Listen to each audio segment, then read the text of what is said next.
Dax, je m'absente, je te laisse le laboratronche. Une mission? Francis m'a appelé. Il pense avoir retrouvé le linceul de Moïse. Je dois aller enquêter. Bonjour à Francis. Bon, puisque Vlad n'est pas là, nous, on va parler du Saint-Suaire de Turin. Ça nous occupera.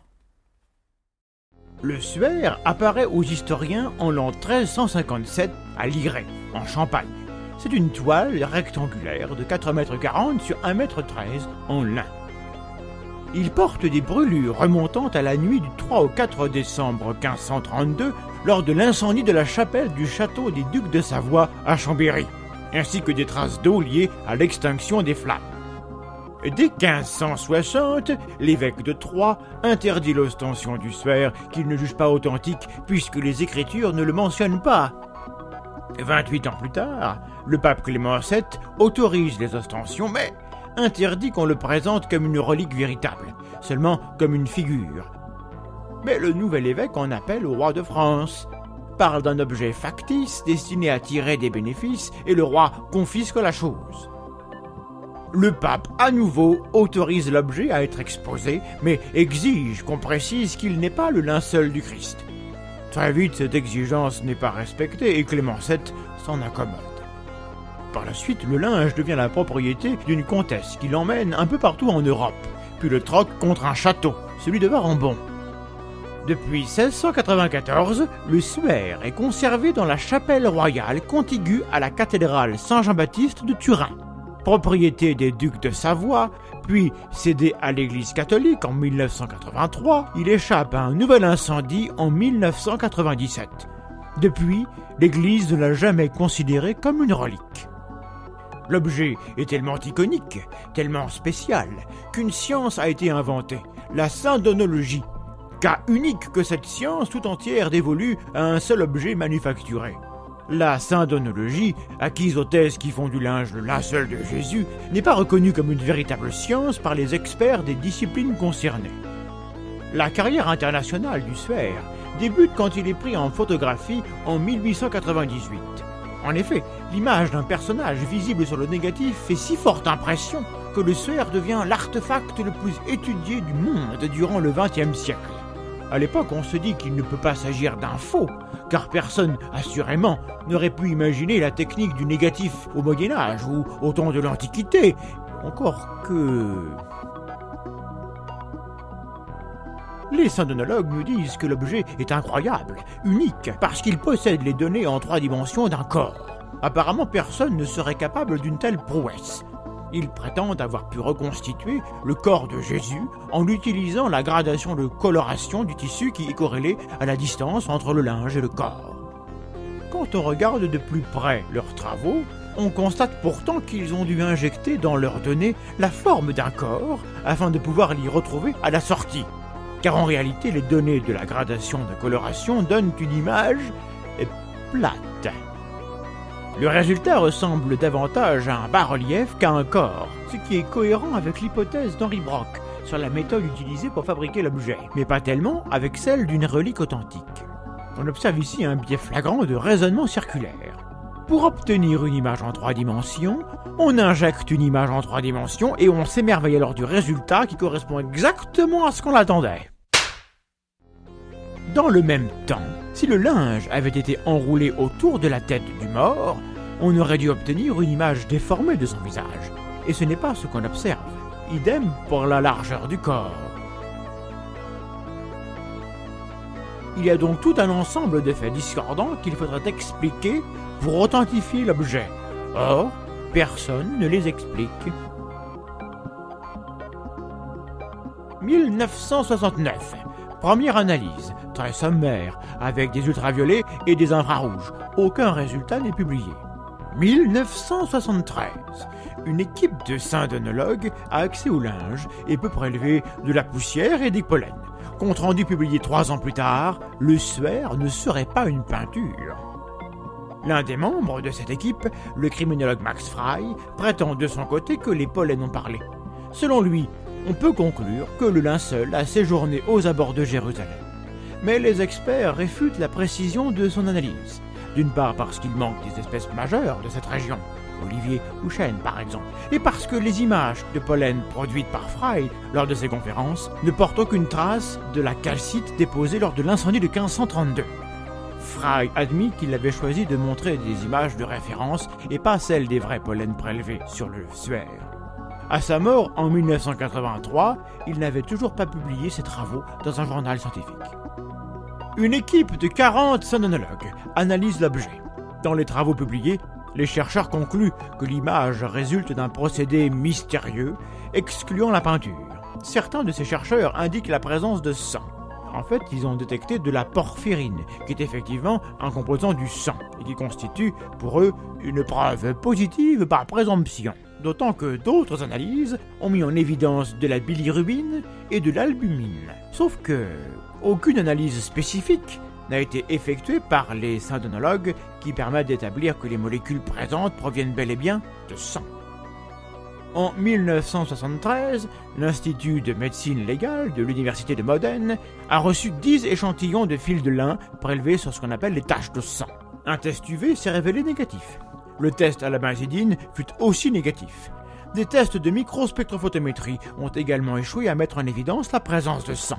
Les conclusions des syndonologues se basent donc sur des résultats positifs mais non spécifiques. Bilirubine, albumine et porphyrine se retrouvent dans les pigments utilisés par les peintres.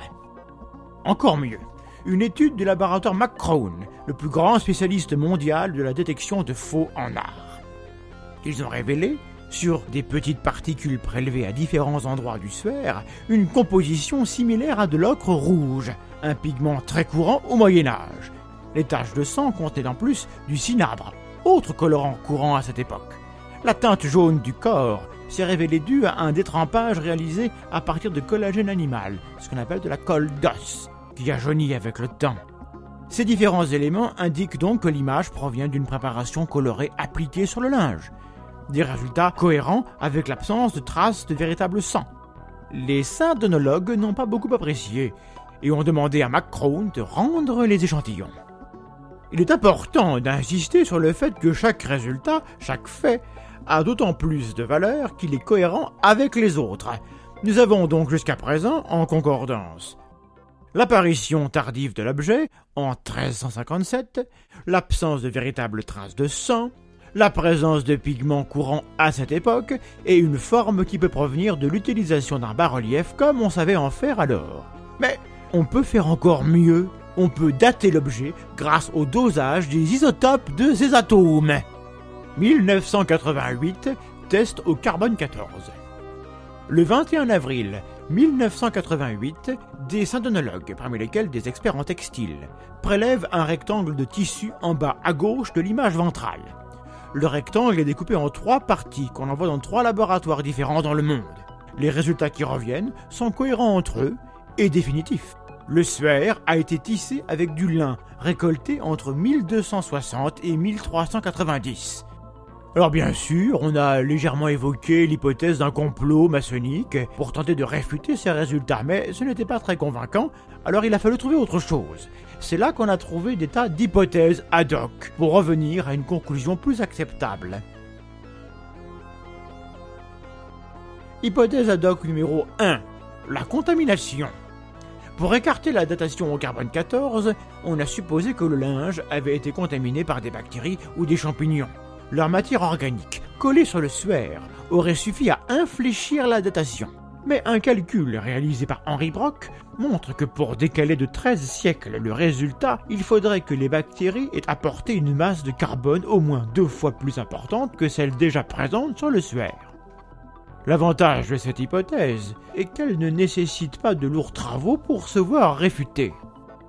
Hypothèse numéro 2. Une mystérieuse radiation. Les radiations issues du corps du Christ au cours de sa résurrection auraient projeté cette image de lui sur le linceul et modifié les propriétés de la matière. La nature de cette radiation mystérieuse est ouverte à conjecture. Hypothèse 3. Le bombardement de protons.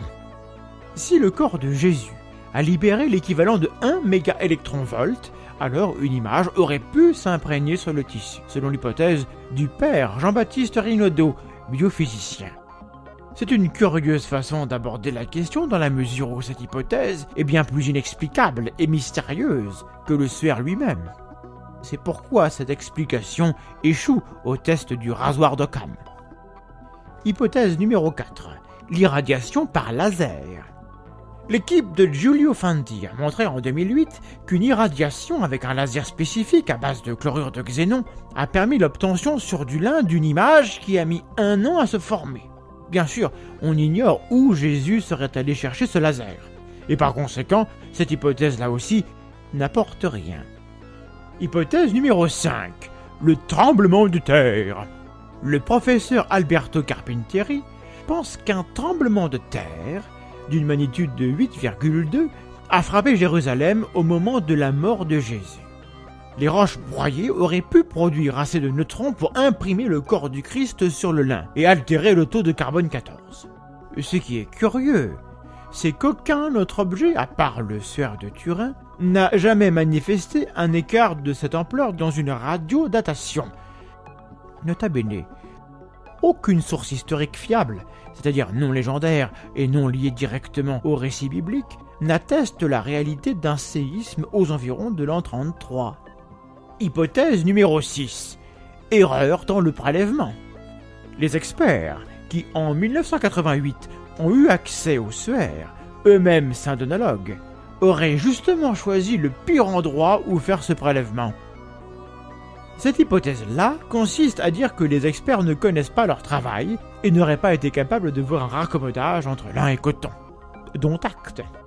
Le suaire a excité l'imagination de nombreuses personnes qui ont émis des tas d'hypothèses, sans jamais montrer en quoi leur hypothèse fétiche expliquerait mieux les faits que l'hypothèse d'un faux datant du XIVe siècle. Par exemple, il s'agirait du linceul du dernier grand maître des Templiers, sauf qu'il est mort sur le bûcher. Ou bien il serait un faux réalisé par Léonard de Vinci. On entend même dire que le sang sur le suaire, qui n'est pas du sang, aurait pu être cloné afin de donner naissance à l'Antéchrist. Je vous le donne en mille, c'est le prince William d'Angleterre.